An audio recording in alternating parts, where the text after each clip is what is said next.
Estamos de volta com o Viva Saúde, hoje falando sobre chikungunya. O nosso entrevistado de hoje é Marcos Ivanovic, é reumatologista. E por que um reumatologista? Porque esse profissional também tem que ser procurado em casos de chikungunya. A gente já falou porque, principalmente porque atinge a musculatura, dores reumáticas, as articulações desses pacientes. No bloco anterior, o senhor relatou que em alguns casos o vírus permanece no corpo, na membrana, né, até um ano.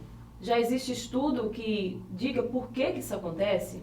Então, parece existir um defeito no que nós chamamos de clearance viral. O que é o clearance viral? É a eliminação de um vírus no nosso organismo. Então, você tem, por exemplo, uma doença como o sarampo. O vírus do sarampo penetra, ele vai fazer e promover suas lesões, ele vai passar uma temporada com você, que habitualmente dura 8, 15 dias, e depois ele é eliminado. Ele vai deixar uma mensagem sorológica, isso é a positividade de uma imunoglobulina chamada IgG, que funciona como um aviso de que aquele vírus esteve por ali. O que tem acontecido com o vírus da chikungunya é que ele tem sido descrito vivo e ativo em membrana sinovial de articulações de pacientes que tiveram artrite pós-chikungunya até um ano depois da ocorrência da doença. Não ocorreu, não existiu, como na maioria das doenças virais, uma eliminação viral. Ele permanece vivo e ativo em alguns pacientes. Então existe a lesão e a sintomatologia relacionada ao momento da doença, e quando ele deveria ir embora e os sintomas serem aplacados, diminuídos, eles permanecem por tempo até aqui entendido como indeterminado. Nós não sabemos se os nossos pacientes terão artrite ou artralgia ou dor articular por 3 meses, por 6 meses, por 1 ano, por 3 anos, ou como existem relatos na Índia de pacientes que têm 5 anos que tiveram chikungunya e continuam tendo e desenvolvendo uma síndrome articular muito parecida com uma doença reumatológica chamada artrite reumatoide. O senhor falou sobre o sarampo, não é? Pessoas que têm sarampo uma vez não têm uma segunda vez. Com chikungunya também acontece isso? Então, isso também nós não sabemos, porque na verdade o que está sendo descrito é de uma permanência do vírus com a gente.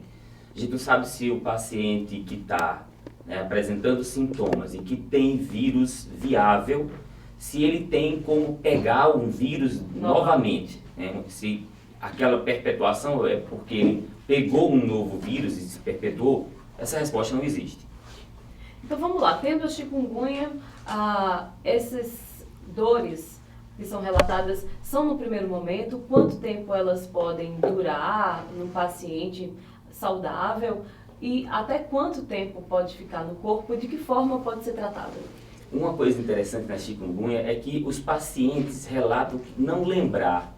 Parece que o paciente da dengue ele conta mais sobre o contato com o mosquito. Parece que o paciente da dengue ele vê melhor o mosquito.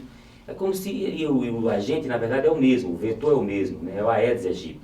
Os pacientes da chikungunya, eles não lembram de nada, eles não relatam. Então você não sabe quando foi que esse paciente foi picado.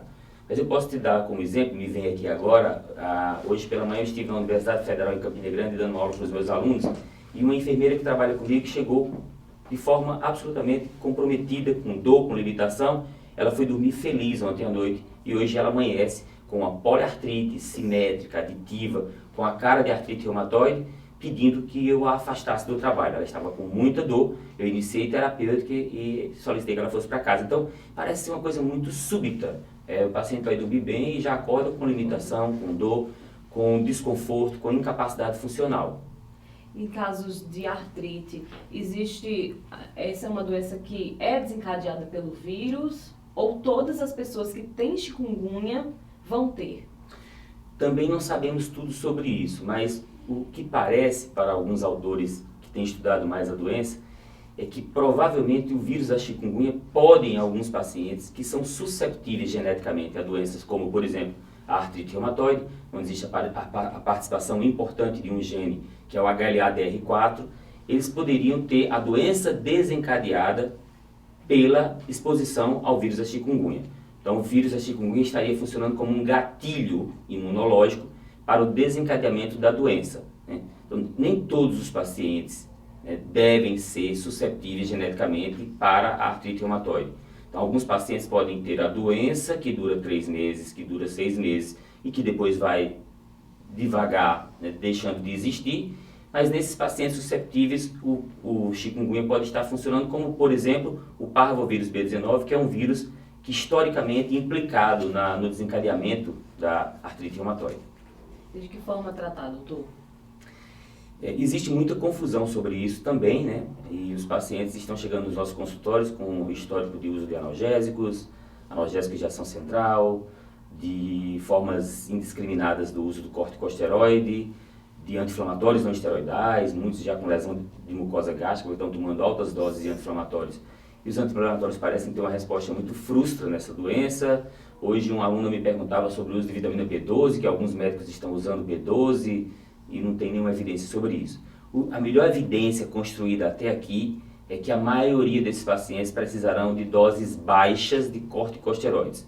Isso é prednisona ou prednisolona em doses que vão de 5 a 20 miligramas por dia, isso é considerado dose baixa de corticoide, por um período que pode ir de 60 a 90 dias. O que vai acontecer depois de 90 dias nós não sabemos. Pode chegar na nossa frente aquele paciente que diz, depois que parei o remédio dos 90 dias em diante não existiu mais nada, e outros que na parada do remédio após os 90 dias eles podem manter manifestações clínicas osteoarticulares significativas, sugerindo para a gente esse comportamento semelhante, like artrite reumatoide, e que demande tratamento adequado para uma síndrome como a artrite reumatoide, que é usar drogas um pouco mais potentes, como por exemplo o metotrexate, que é a droga padrão ouro na artrite reumatoide. Então vai de acordo com o tempo em que a doença se estabelece no corpo. Agora o senhor tocou num ponto muito importante. Pelas dores, que são fortes, muita gente tem feito altas cargas de tanto analgésico quanto anti-inflamatório. E isso pode ser piorar ainda mais o quadro, né? Sem dúvida. Alguns pacientes, né, existem relatos na literatura de desenvolvimento de hepatite fulminante pelo vírus da chikungunya. Então você imagina um paciente que pode, né, tem o potencial risco de desenvolver uma condição como essa e que está tomando analgésicos como paracetamol, por exemplo, que pode ter um potencial hepatotóxico, ou um anti-inflamatório não esteroidal como o diclofenaco sódico, que pode atacar e mexer com a função renal desse paciente, pode ser um promotor de lesão aguda de mucosa gástrica e que pode contribuir para uma condição hepática indesejável. Então eu junto o remédio e eu junto o vírus, promovendo diversas manifestações.